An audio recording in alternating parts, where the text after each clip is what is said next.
Aloha, Chairman Isla, and Commissioners. My name is Russell Ruderman. I represent the districts of Puna and Ka'u at the state government. I'm here in support of Connect Point Church and whatever they might need with their lease agreements for them to move forward. I'm not a member of the church, but I'm here to say that this church in particular helped my community of Puna during the lava flow last year, more than almost anybody else did.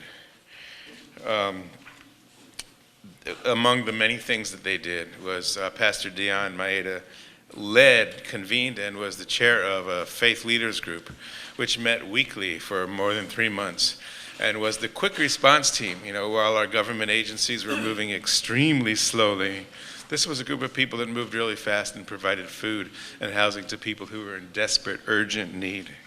And Pastor Dion was the one who stepped forward to do that.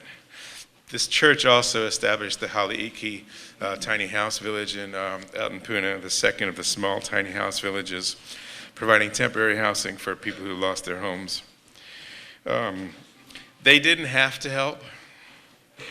It wasn't easy to help. Their insurance company, I'm sure, and plenty of other people advised them to stay out of it, but they did it anyway as their faith directed them to. So they supported my community in the time of need without being asked, and more so than a lot of other organizations and government agencies. So when they asked for my support to come out and explain to you what they did for my community, I said, you bet, I was happy to be here. And I want to thank you for listening. Thanks for being here, and mahalo. Item F4, which is Touchpoint or Connections Church.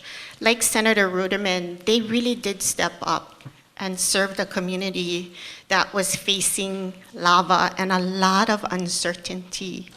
And along with myself, Councilmember Ashley Kirkowitz, we went to the legislature and advocated for $60 million to help revitalize that community. And what the church did was stand in the gap while government had to play catch up. And so they come to us, and they're actually serving our community, but the community that I serve. And we talk about lease agreements that you guys have to put together. But sometimes when we talk about highest and best use, when it comes to permitting and giving leases, please, let's not forget the social fabric that our community needs, because we hear all too often they feel disadvantaged, that they feel forgotten. Aloha. Aloha. Mahalo, Chairman Isla, members of the Commission, Deputy Attorney General, and DHHL staff for your time. My name is Dion Kiko Maeda, and I want to say mahalo for working with us as Connect Point Church as we continue to seek a long-term disposition with DHHL. We've been at our location for 21 years, and I'll be speaking about the agenda item F4. I'm not just speaking as senior pastor of Connect Point Church, but my wife is a kahele and is also a beneficiary. My father, who was on the list waiting for land, passed away, died.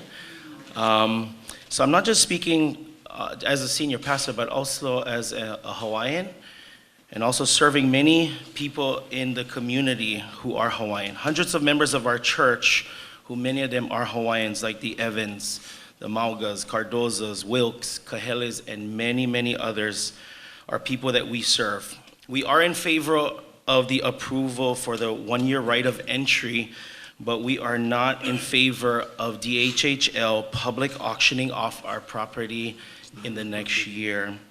We do know that we are on an industrial commercial zone land, and I do know that the Commission has the power to work with us to keep us in place and not seek a public auction.